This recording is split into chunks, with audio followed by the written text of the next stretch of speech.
everyone. Welcome to my channel Biology with Deepti Jain. Today we discuss the theories of evolution. First of all, we start the theory of Lamarck. तो जो Lamarck थे वो एक scientist थे, उन्होंने जो है इवोल्यूशन पे स्टडी करना स्टार्ट करा था और उन्होंने जो थ्योरी दी अपनी वो किसके बेसिस पे दी? Use and disuse of organs. Body के अंदर जो ऑर्गन्स यूज होते हैं या जिनका यूज नहीं होता है उनके बेसिस पे उन्होंने अपनी थ्योरी दिया और उन्होंने बोला कि जो इवोल्यूशन है, evolution is a slow and gradual process. तो इवोल्यूशन जो एक प्रोसेस है उनके अकॉर्डिंग जो उन्होंने बोला कि वो बहुत एक स्लो और ग्रेजुअल प्रोसेस होता है जो जनरेशन टू जनरेशन एक्यूमुलेट होता चला जाता है और after generation, after many generation वो चीज हम लोगों को दिखाई देती है। तो इसमें जो है उन्होंने जो थ्योरी दी अपनी, उन्होंने जो अपना बेसिस लिया वो किसके ऊपर बेसिस लिया? Use and disuse of organs के ऊपर। और उन्होंने जो है उनका जो मानना था, उन्होंने ऐसा कुछ टॉपिक नहीं दिया कि जो थ्योरी है या बॉडी के अंदर जो चेंजेस होते हैं या इवोल्यूशन शो होता है वो सोमैटिक सेल्स में हो रहा है या जर्म सेल्स के अंदर हो रहा है। लेकिन उन्होंने अपना कंक्लूजन दिया कि जो बॉडी के अंदर ऑर्गन्स यूज नहीं हो रहे हैं या यूज हो रहे हैं उनके बेसिस पे उन्होंने अपना एक एनालिसिस दिया और एनवायरमेंटल फैक्टर्स के ऊपर। तो उन्होंने अपने 3 फैक्टर्स पे थ्योरी दी। एक तो फर्स्ट फैक्टर उन्होंने लिया न्यू नीड्स, सेकंड फैक्टर लिया उन्होंने acquisition of characters and third factor लिया उन्होंने इनहेरिटेंस ऑफ एक्वायर्ड कैरेक्टर्स। तो हम यहाँ पे फैक्टर्स लिख रहे हैं इनके 3 factors. First is new needs, second factor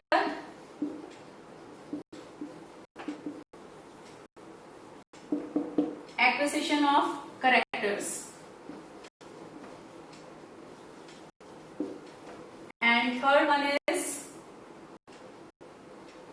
inheritance of acquired characters।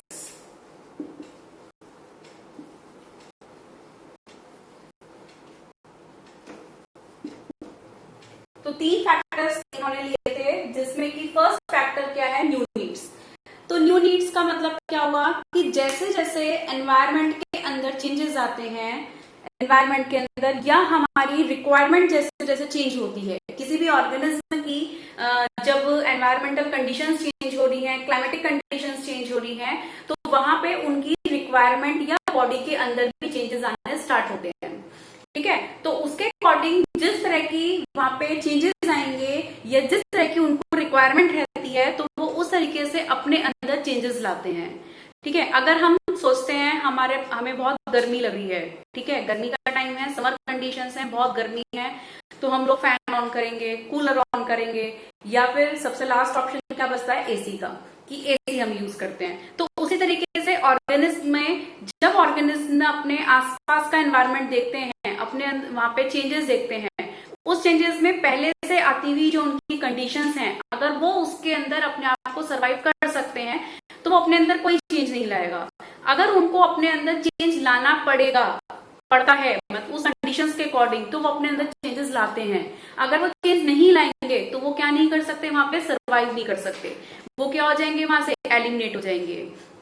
अगर हम गर्मी ज्यादा लग रही है, हम लोग एफर्ट कर सकते हैं, तो हम क्या करेंगे? हम सिर्फ फैन से काम चला सकते हैं। ठीक है, अगर लेकिन गर्मी ज्यादा हो रही है, हम उस चीज को फॉलो नहीं कर पा रहे हैं तो हम क्या यूज करेंगे? एसी यूज करेंगे, कूलर यूज करेंगे। उसी तरीके से कोई भी ऑर्गेनिज्म अगर किसी भी एनवायरमेंटल कंडीशन में रह रहा है और उस एनवायरमेंटल कंडीशन में चेंजेस आते जा रहे हैं और चेंजेस के आने पर अगर वो बॉडी, वो ऑर्गेनिज्म अपने अंदर चेंज नहीं ला पाता, ठीक है, तो वो क्या हो जाएगा? एलिमिनेट हो जाएगा, खत्म हो जाएगा। लेकिन वो अपने अंदर अगर चेंज लेकर आ रहा है, उस कंडीशंस को लेकर वो अपने अंदर चेंजेस ला रहा है, तो वो अपने आप को क्या कर रहा है? सरवाइव कर रहा है। तो न्यू नीड्स, जैसी रिक्वायरमेंट है, जैसी उसको जरूरत है, वो अपने अंदर चेंज ला रहा है, उस चीज के लिए एडेप्ट हो रहा है, तो वो किस चीज में आ जाती है? न्यू नीड्स के अंदर। उसी तरीके से यहाँ पे सेकेंड पॉइंट हमने लिया है एक्विजिशन ऑफ कैरेक्टर्स। तो इनके अंदर हम फर्स्ट पॉइंट लेंगे जो है इनेट टेंडेंसी। इसके अंदर हम फर्स्ट पॉइंट लेंगे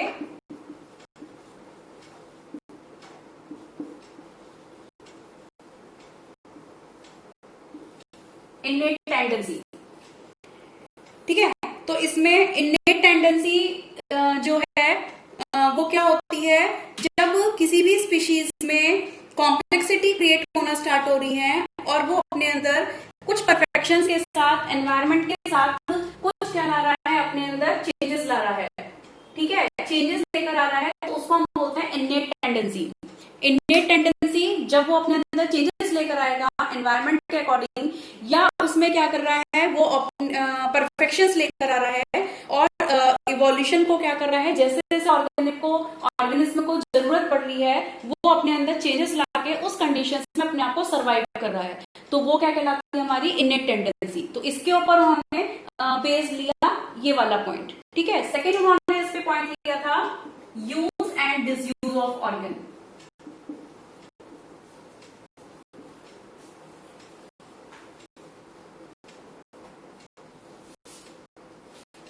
जो इसका मेन कंसेप्ट है, मेन पोस्टुलेट है लेमार्क थ्योरी का, कि उन्होंने किस पे अपना बेस लिया है, use and disuse of organs पर।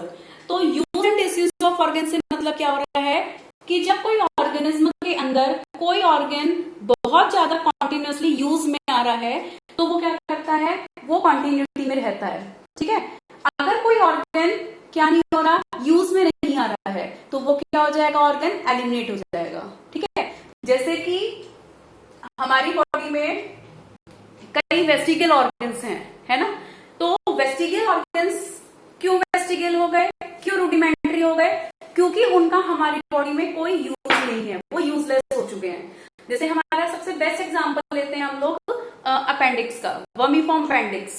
वर्मीफॉर्म अपेंडिक्स जो है वो पहले के टाइम पे क्या करती थी, सेलुलोज को डाइजेस्ट करती थी, लेकिन अब हमारी बॉडी के अंदर कोई भी सेलुलोज के डाइजेशन के लिए कोई जरूरत नहीं है, कोई नीड नहीं है उसकी। तो इसलिए जो वर्मीफॉर्म अपेंडिक्स है वो हमारे लिए क्या हो गई, वेस्टिगल हो गई है। उसी तरीके से जो लेमार्क थे, उन्होंने इस चीज को बताया कि जब बॉडी के अंदर कोई भी ऑर्गन का यूज नहीं होता है, तो वो क्या हो जाता है, यूजलेस हो जाता है, उसका वर्क या रोल खत्म हो जाता है बॉडी के अंदर। उसी तरीके से ऑर्गन्स के बेसिस पे उन्होंने यही चीज बोली कि जब बॉडी के अंदर कोई चीज यूज नहीं हो रही है, तो वो क्या हो रही है, यूजलेस हो रही है, काम नहीं आ रही है। तो उसी तरीके से जब एनवायरनमेंट में कोई चेंजेस आ रहे हैं और वो बॉडी अपने आप को उस एनवायरनमेंट के लिए एडेप्ट कर रही है, तो वो क्या है, सर्वाइव कर रही है, अदरवाइज वो क्या हो जाएगी, एलिमिनेट। तो ये उनका मेन फैक्टर था use and disuse of organ का। थर्ड उन्होंने उसमें क्या लिया, फर्स्ट उन्होंने क्या ले लिया, इनेट टेंडेंसी, सेकंड ले लिया use and disuse of organ, और थर्ड लिया उन्होंने इफेक्ट ऑफ एनवायरनमेंट।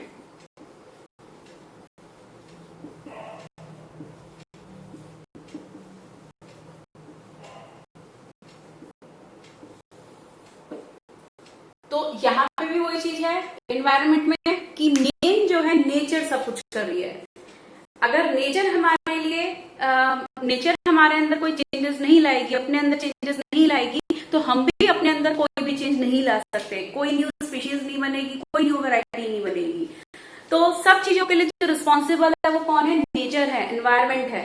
अगर एनवायरनमेंट के अंदर चेंजेस आ रहा है, क्लाइमेट के अंदर चेंजेस आ रहा है, तो बॉडी के अंदर भी चेंजेस आने जरूरी हैं।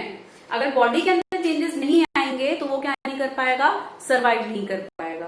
ठीक है, उसको अडेप्ट होना जरूरी है उस एनवायरनमेंट के लिए। अगर वो उस एनवायरनमेंट के लिए अडेप्ट नहीं हो पाता है, तो वो क्या हो जाएगा, एलिमिनेट हो जाएगा। एक छोटा सा एग्जांपल ले सकते हैं हम लोग कि जैसे कोई एक सोसाइटी में एक न्यू बंदा आता है, तो अगर वो उस सोसाइटी के अंदर अपने आप को अपने अंदर चेंजेस ले आता है, ठीक है, अब वो सोसाइटी कोई अच्छी सोसाइटी भी हो सकती है, कोई खराब सोसाइटी भी हो सकती है। तो अगर उस सोसाइटी में एक अच्छी सोसाइटी है और उसमें एक पहले से ही बिगड़ा हुआ बंदा आ गया वहां पर, तो अगर वो उसके अंदर अपने आप को अपने अंदर चेंजेस ला देता है, तो उसके लिए अच्छा है ना, वो अच्छी सोसाइटी से अच्छी चीजें सीख रहा है, तो वो अपने अंदर चेंज ले आया, तो वो अच्छा बन गया। अगर एक बुरी सोसाइटी में एक अच्छा बंदा आ गया और वो उस सोसाइटी को फॉलो करने लग जाए, तो वो क्या हो गया, खराब हो गया। तो वही चीज हम एनवायरनमेंट के लिए बोल रहे हैं, हैं ऑर्गेनिज्म के लिए, बोल रहे हैं एनिमल्स के लिए, प्लांट्स के लिए, कि अगर एनवायरमेंट में चेंजेस आ रहे हैं और वो ऑर्गेनिज्म अपने अंदर चेंज ला पा रहा है, तो वो क्या हो रहा है, वहां के लिए एडेप्ट हो रहा है और वो अपने आप को सर्वाइव कर सकता है, अदरवाइज वो सर्वाइव नहीं कर पाएगा। तो एक चीज ये हो गई, ये फैक्टर हमने लिया किसमें, एक्विजिशन ऑफ कैरेक्टर्स में 3 पॉइंट लिए, इनेट tendency, use and disuse of organ, and third one is the effect of environment, and the third factor is the inheritance of acquired characters. What is acquired character? जो characters क्या नहीं हो रहे हैं, transmit नहीं हो सकते जनरेशन टू जनरेशन, वो कैरेक्टर्स क्या कहलाते हैं हमारे, acquired characters. Which characters do not transmit from one generation to another generation, that is the acquired characters। तो अगर कोई भी acquired character inherited हो रहा है तो वो क्या चीज, वो किस में आया, लेमार्क थ्योरी के अंदर पॉइंट, ठीक है। तो अब इसमें कोई भी acquired character, जैसे कि हम बोलते हैं कि अगर माउस की टेल कट गई एक माउस में, अगर वो उसका ऑफस्प्रिंग डेवलप होता है तो उस ऑफस्प्रिंग के अंदर क्या टेल प्रेजेंट होगी? अगर टेल प्रेजेंट है तो क्या हुआ, वो एक्वायर्ड कैरेक्टर है। अगर टेल एब्सेंट आई तो क्या हो गया, वो इनहेरिटेड कैरेक्टर हो गया। इनहेरिटेड कैरेक्टर कौन से हो गए, जो कैरेक्टर ट्रांसमिट हो रहे हैं generation to generation, that is the inherited character. और एक्वायर्ड कैरेक्टर जो ट्रांसमिट नहीं हो रहे हैं, ठीक है, एक जनरेशन से दूसरी जनरेशन में नहीं जा रहे हैं, वो एक्वायर्ड कैरेक्टर्स है। लेकिन अगर कोई भी एक्वायर्ड कैरेक्टर इनहेरिटेड हो रहा है तो वो उन्होंने क्या बोला, लेमार्क थ्योरी के अंदर, कि लेमार्क ने बोला कि अगर कोई भी एक्वायर्ड कैरेक्टर इनहेरिटेड होता है तो वो इवोल्यूशन को प्रमोट करता है। अब इसमें हम लोग, वैसे इनकी जो थ्योरी थी वो आगे जाके डिस्कार्ड हो गई थी, क्योंकि इन्होंने कोई भी थ्योरी, जो थ्योरी का कंसेप्ट दिया, उन्होंने सिर्फ सोमैटिक सेल्स को लेकर बेस दिया, उन्होंने कोई जर्म सेल्स को लेकर बेस नहीं करा। एक्चुअल में जो जनरेशन टू जनरेशन तक जाती हैं वो कौन सी सेल्स होती हैं, जर्म सेल्स। जर्म सेल्स किसी भी कैरेक्टर को फॉलो करती हुई जनरेशन टू जनरेशन तक लेकर जाती हैं।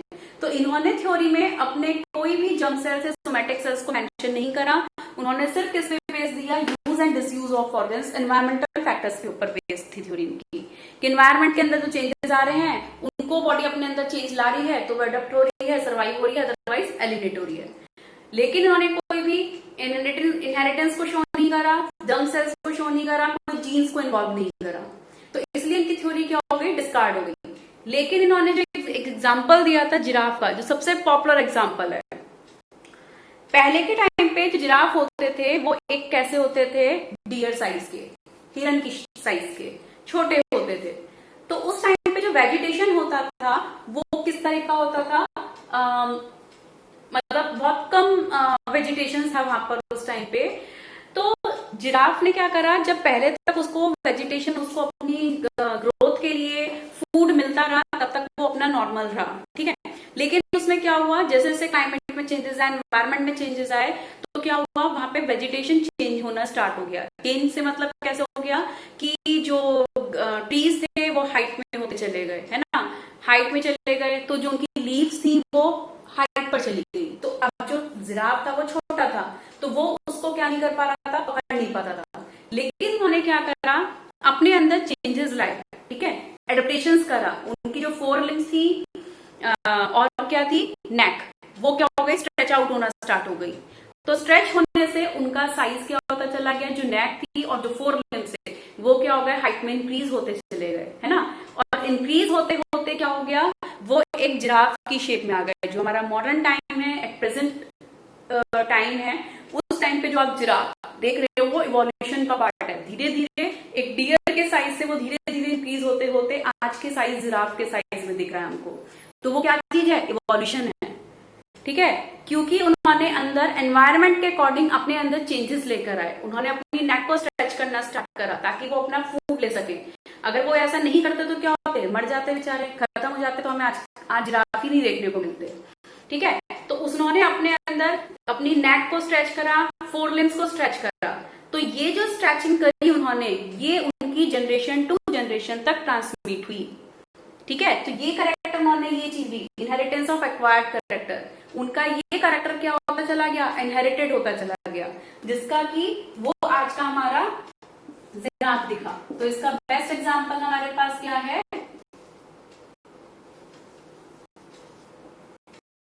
तो इसका बेस्ट एग्जांपल क्या है, जिराफ। जो इन्होंने बताया कि उन्होंने अपने आप को स्ट्रेच करके क्या कर दिया, अपने एक मॉडर्न साइज में, आज एट प्रेजेंट साइज में वो आ गए और उन्होंने अपने आप को क्या कर लिया, एडेप्ट कर लिया। ठीक है, तो ये थी हमारी लेमार्क थ्योरी, जिसको डिस्कार्ड सिर्फ किसके बेसिस पे करा गया, जीन्स के बेसिस पे, कि लेमार्क ने कोई भी जर्म सेल्स और जेनेटिक्स को, जीन्स को कोई भी इसमें फॉलो नहीं करा, जिसकी वजह से थ्योरी क्या हो गई, उनकी डिस्कार्ड हो गई। लेकिन इसकी थ्योरी से हेल्प बहुत मिली आगे साइंटिस्ट को। तो आज के लिए इतना, और नेक्स्ट वीडियो के लिए वेट करिएगा। कोई भी आपको क्वेरी है तो कमेंट बॉक्स में मेंशन करिए और सब्सक्राइब करिए चैनल को। Thank you.